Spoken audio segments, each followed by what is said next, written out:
Survoler les chutes du Niagara, c'est le métier de Pat Proctor. Pat habite du côté américain de cette frontière naturelle avec le Canada.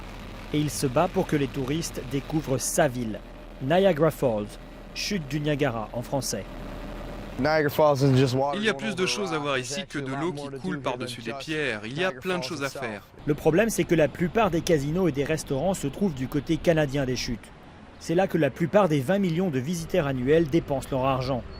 Aux États-Unis, le paysage est bien moins animé. Longtemps, la ville a compté sur son industrie lourde, aujourd'hui moribonde. De nombreux commerces ont fermé. Les habitants sont aux 2/3 retraités ou vivent d'allocations.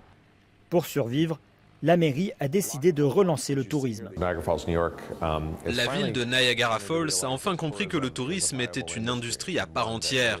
Ça peut relancer notre économie locale. Résultat de cet effort, un casino a ouvert ses portes il y a quelques années.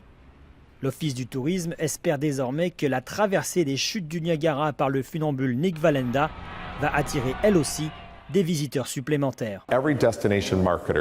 Les gens comme moi, dont la profession est d'attirer l'attention sur un endroit particulier, tout ce qu'on veut, c'est faire la une des journaux du monde entier. Et on espère bien y arriver grâce à la performance du funambule Nick Wallenda. Pour profiter au maximum de l'attention des médias internationaux, la ville a soigné son apparence et organisé des spectacles de rue.